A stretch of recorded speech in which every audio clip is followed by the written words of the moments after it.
Bonjour à tous, j'espère que vous allez bien. C'est Thomas, vous regardez le Labo Tho et aujourd'hui on va débriefer sur les nouveaux produits qui ont été annoncés par Apple lors de leur Apple Event du 14 septembre.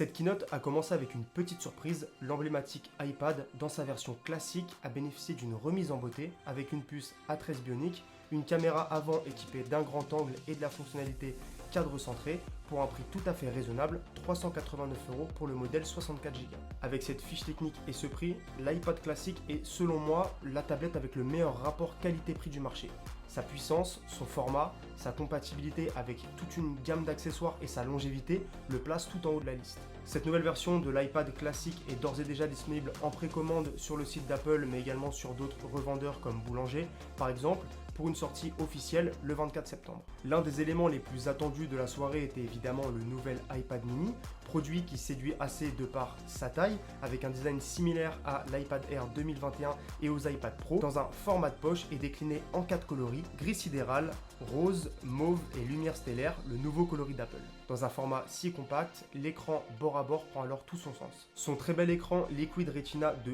8,3 pouces sera accompagné de la nouvelle puce A15 Bionic, présente également dans l'iPhone 13, dont nous parlerons juste après, de quoi garantir une aisance au niveau des performances, quelle que soit l'application utilisée. On retrouvera à l'avant de ce nouvel iPad mini une caméra ultra grand angle de 12 mégapixels avec la fonctionnalité cadre centré et à l'arrière une caméra cette fois-ci grand angle de 12 mégapixels également. Le Wi-Fi 6 et l'USB-C seront également de la partie ainsi que la 5G pour le modèle cellulaire. Point fort, le nouvel iPad mini sera compatible avec l'Apple Pencil de deuxième génération, avec qui il partage presque la même taille. Une nouvelle gamme de protection Smartfolio accompagne également la sortie de cet iPad mini qui protégera votre iPad et permettra de faire office de support lorsque vous souhaitez regarder du contenu par exemple. Cet iPad mini est également disponible en précommande sur le site d'Apple à partir de 559€ pour le modèle Wi-Fi 64Go. Cette nouvelle version de l'iPad mini est pour moi une réussite malgré l'absence du taux de rafraîchissement de 120 Hz qui aurait été le bienvenu quand on sait qu'il est présent sur les iPhone 13 Pro. C'est quelque chose que l'on voit déjà et que l'on devrait voir se démocratiser encore plus ces prochaines années dans nos appareils portables, comme ce fut le cas il y a quelques années par rapport aux écrans gamers. L'Apple Watch Series 7 que j'attendais tant a enfin été présenté, mais dans une version un petit peu différente des supposés leaks dont j'avais parlé dans ma précédente vidéo. Notamment au niveau du design qui va conserver ses bords arrondis, mais qui vont être réduits de manière à augmenter la surface d'affichage de l'écran de 20% par rapport à l'Apple Watch Series 6. Sur ce modèle, on distingue encore moins les bordures noires qui correspondent au bord de l'écran et le résultat est franchement hyper sympa. La surface d'affichage court donc jusqu'au bord de l'écran, même dans les coins les plus arrondis, ce qui va permettre une zone d'affichage encore plus grande. Il ne reste plus qu'à voir quelles marges ont été définies pour permettre de garantir la lisibilité des éléments qui se trouvent sur le bord. Une surface d'affichage plus grande signifie une surface tactile qui l'est tout autant, de quoi rendre l'expérience de navigation, de touch et d'interaction avec la montre encore plus satisfaisante et plus intéressante d'un point de vue expérience utilisateur. L'Apple Watch Series 7 sera disponible un petit peu plus tard à l'automne dans plusieurs finitions et plusieurs coloris. L'Apple Watch Series 7 est maintenant encore plus résistante aux chutes et à la poussière grâce à un verre d'écran plus solide, certifié par un indice de protection IP6X et également résistante à l'immersion dans l'eau jusqu'à 50 mètres de profondeur. Pas d'infos particulières sur le matériel car il semblerait que la Series 7 conserve les attributs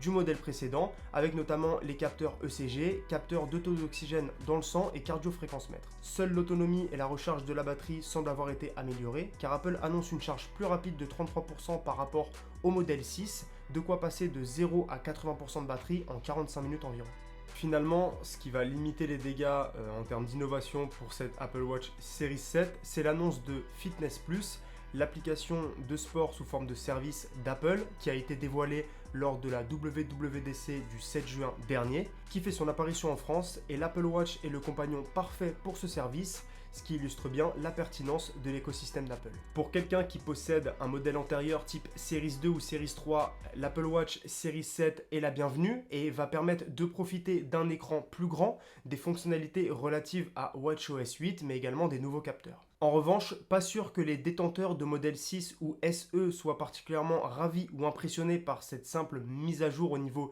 du design sur l'Apple Watch Series 7. On verra bien ce que ça donne l'année prochaine. C'était le produit le plus attendu de cette keynote. Apple a dévoilé l'iPhone 13, décliné en 4 modèles, l'iPhone 13 mini, l'iPhone 13, l'iPhone 13 Pro et l'iPhone 13 Pro Max. Au final, c'est un iPhone assez proche des suppositions et des leaks qu'on a pu voir passer au cours des dernières semaines, avec un design très proche de l'iPhone 12 et des améliorations notamment tournées vers l'écran et les capteurs photo. L'iPhone 13 voit son notch, cette fameuse encoche, réduit de 20% par rapport au modèle précédent, avec tout le même arsenal de capteurs, Face ID et la caméra frontale. D'un point de vue esthétique, Apple a réussi à légèrement réduire cette fameuse encoche et franchement ça rend plutôt bien au niveau du design. L'écran Super Retina XDR de ces nouveaux modèles sera plus lumineux que les précédents, affichant des noirs plus profonds et des couleurs plus vibrantes et plus contrastées. Au niveau des coloris, on aura pour l'iPhone 13 et 13 mini des couleurs Product Red, lumière stellaire, minuit, bleu et rose. Et pour l'iPhone 13 et 13 Pro Max, les coloris graphite, or, argent et le nouveau coloris bleu alpin.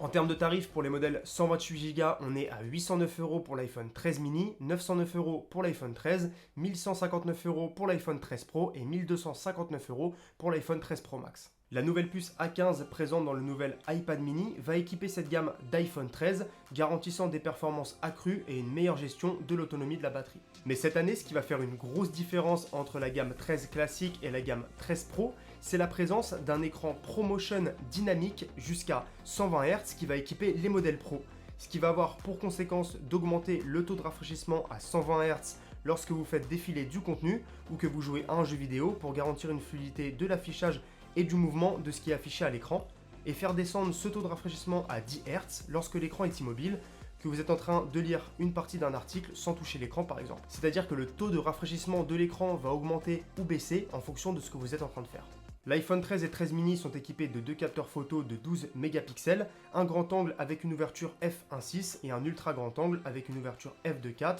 permettant de beaux flous d'arrière-plan, toujours accompagnés d'une stabilisation optique pour garantir des images stables. L'iPhone 13 et 13 Pro Max sont quant à eux équipés de 3 capteurs photo, toujours de 12 mégapixels, un téléobjectif f2.8 permettant de faire de la macrophotographie, un grand angle f1.5 et un ultra grand angle f1.8, tous les trois meilleurs que ceux présents sur l'iPhone 13 et tous les trois équipés du mode nuit. Le zoom optique permet dorénavant un agrandissement jusqu'à x3, il était à x2,5 sur l'iPhone 12 Pro. Autre nouveauté concernant cet iPhone 13, c'est la présence d'un nouveau mode vidéo appelé mode cinématique qui va permettre d'avoir un mode portrait en vidéo avec des flous d'arrière-plan caractéristiques et tenter d'imiter les effets possibles avec les caméras de cinéma en incluant un focus dynamique permettant de modifier dynamiquement la mise au point en pleine vidéo d'un sujet à l'autre et d'avoir des plans plus créatifs. Évidemment, ces exemples de films qui ont été tournés à l'iPhone 13 avec le mode vidéo et qui ont été présentés pendant cette keynote sont réalisés dans des conditions parfaites d'éclairage avec une belle colorimétrie, etc. Ce qui est assez éloigné de la réalité d'utilisation quotidienne. On verra bien ce que donne ce mode une fois l'appareil entre les mains. Il est également possible de filmer en 4K ProRes à 30 images par seconde pour peu que vous ayez un modèle contenant plus de 128 Go de stockage qui devra se contenter d'une résolution de 1080p et 30 images par seconde. Bon, est-ce que cet iPhone 13 révolutionne vraiment le monde des smartphones? Objectivement, on a par exemple pour le modèle 13 Pro de solides iPhone, certainement les plus chevronnés en termes de qualité photo et vidéo, avec des corrections logicielles assez puissantes, des modes créatifs très intéressants pour les créateurs de contenu par exemple. Je pense malgré tout que l'avis global des gens est plutôt biaisé par le sentiment général par rapport à cette keynote qui tend à la déception causée par le manque apparent d'innovation d'Apple par rapport à ses nouveaux produits, mais dans la finalité, on va quand même avoir entre les mains des appareils puissants et fiables qui ne vieilliront pas de sitôt et qui vont bénéficier de fonctionnalités intéressantes pour peu qu'on aille fouiller à l'intérieur des réglages et que l'on commence à être un petit peu plus regardant sur les petits détails. Alors évidemment, je vais être beaucoup plus enjoué à l'idée de tester un Samsung Galaxy Z Fold 3 ou Z Flip 3 qu'un iPhone 13 qui n'innove pas tant que ça si on considère la tech comme un terrain de jeu. Alors évidemment, quand on commence à arriver au bout de la durée de vie de ces devices et qu'on a un iPhone, un iPad ou une Apple Watch qui commence à subir les mises à jour et à pu fonctionner correctement, on est toujours content de voir apparaître des nouveaux produits qui vont justifier le changement au niveau du design ou même des fonctionnalités. Mais pour les fans de tech ou simplement les curieux qui aiment découvrir ou tester de nouveaux produits innovants, c'est vrai que cette année, au niveau de l'iPhone et de l'Apple Watch, il n'y a pas grand chose à se mettre sous la dent du côté d'Apple. Mais n'oublions pas, même si ça n'a pas encore été annoncé officiellement par Apple, que d'autres événements sont prévus et qu'on est toujours dans l'attente d'un nouveau MacBook Pro ou même encore de nouveaux AirPods d'ici la fin de l'année. Et dans le contexte actuel et les dernières années qu'on a traversées, peut-être qu'Apple oriente simplement sa stratégie vers des iPads et des MacBook Pro et innove par rapport à ces produits. N'hésitez pas à me dire en commentaire ce que vous attendiez de cette keynote, si vous avez été plutôt déçu ou plutôt content des nouveaux produits qui ont été annoncés et si vous comptez commander un de ces produits. C'était Thomas, merci beaucoup d'avoir regardé cette vidéo et on se retrouve la semaine prochaine.